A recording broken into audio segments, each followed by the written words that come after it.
Okay, today we're going to talk about navigating ethical challenges and technology, really revolving around education and how technology has impacted education.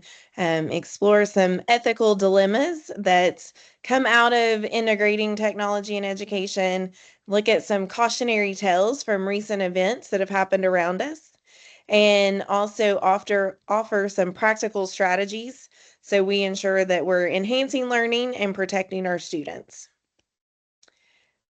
First, we have our case study here. The first case study comes from a family suing a district after the student, it's a family in Massachusetts, and the student received a failing grade after allegedly using AI to complete their history project. And however, the family argued that AI was used for research, not for cheating. So this case really highlights that educational institutions need to set guidelines and grade work when advanced technology is involved. And this case serves as a warning about unclear policies and the risk of misjudging the role of emerging AI tools in learning. Not always just because a student has used AI does it automatically mean they're cheating, but then also, like, to what level of AI are we going to, as a district, say it's okay to use or just not at all? And I think about my own district as just recently developed an AI policy, and it is still very vague in a lot of ways. It still talks about just basically not using AI, or can use AI when a teacher approves of AI use. So it's one of those that leaves a lot of gray with the topic. The next one I looked at is looking at privacy. And so in Australia, there's a new law requiring data to be gathered to verify users' age for social media. The goal in Australia was to ban students, children under the age of 16 from being able to get on social media. And in order to verify their age, it was taking into account and getting information from these students. So with that, it talks about, what data we're giving. Are we protecting student data? How are we guarding against that? And I think about our own district has a policy about that we cannot share student data with any different agencies. However, we do get contracts with certain groups, especially with technology, when we're thinking of each student has to have an account and each student has to set up these accounts, and we have to provide some level of their individual student data to set that up. We are very cautious on what's provided, but there's always runs the gamut that we could breach confidentiality or breach some form of data leak. And so I think just really understanding how do we safeguard against protecting student information, that we're not leaking that information. The next one is a university. It's actually California State University. And they came out to say that they want to be the nation's first AI-powered university.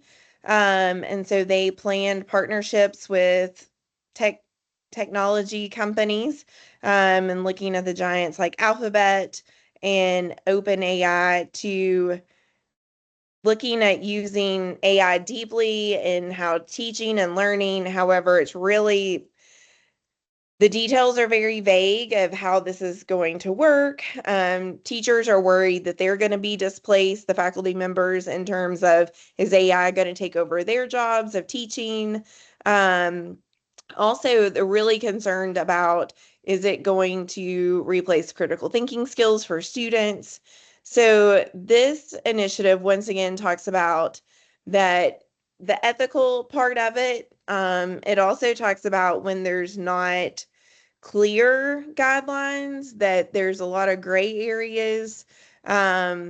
of how things can get misinterpreted. But then also that there needs to still continue to be a focus while education is such a human-centered focus, and we can't replace our teachers with AI. We can't replace student thinking with AI. So how do we make sure we're still involving technology, but not step away from the core mission of learning? So as I think about all of these, I think about what are some strategies that we can use because all of us are in education. And I think two that really stand out to me is clear policy. So many times, I think because we don't know what we don't know, we're afraid to put some things in writing. And because technology is ever changing and changing so fast that our policies then become so quickly outdated, because we write something and then technology changes and then the policy needs to change. So, in order to try to avoid having to change policies all the time, then we look at writing vague ones that can cover different things, but then it's not clear what the expectation is. So, I think just really having those clear policies really define what's acceptable use of technology on assignments, in classroom activities, having that transparency and clarity. The other thing I think we miss out on is that stakeholder engagement. I think so many times when policies are written, we don't involve educators, administrators, even thinking our IT professionals. And just so we really need to have all those stakeholders around to ensure that we have it clear. I think sometimes we think it's clear, and then when it's put in front of a school or a principal or a parent, it's like nobody knows what this meant. So, really having that stakeholder engagement and involvement in writing those policies. Also thinking about the protecting privacy and data. So as we're embarking in more and more of this technology age, we have to prioritize privacy. Thinking of the data collection, what's being collected, what it's okay to share, what's not okay to share, and what safeguards do we have in place to make sure we are securing the data. Our schools hold more data on kids than anybody could ever imagine. And so, how are we protecting their identity, their information, and keeping them safe? And I think it's important to be transparent and consistent on that, because our families deserve to know that. And there's a lot of fear in what information could be breached or shared on students, especially more and more now as we think of different ethnicities that are worried about migrant information and all that being shared. Like, how are we prioritizing protecting our students and their data? The last part, thinking about how are we investing in responsible integration.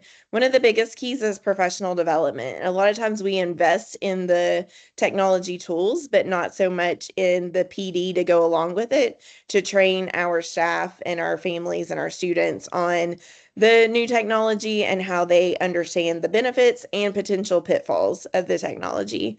Another thing which our district does do this is the digital literacy for students. We require a course for every student in our district to discuss digital literacy every single year. So we do a course that's set up by the district, and all students participate in that. So really just understanding how to use technology responsibly.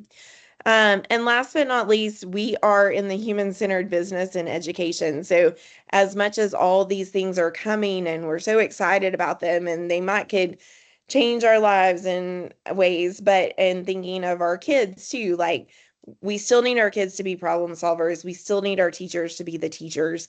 So how do we continue to have that human-centered approach, even though we're switching in technology? So looking ahead, I think just really being committed to ethical considerations, really thinking of how do we look at technology as a tool that enriches the educational experience, but we still have to hold that academic integrity in place.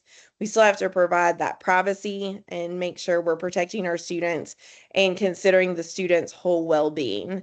So I think it just as we look ahead is clear and as possible as we could be in our policies and how we can collaborate to make those policies would make us the best.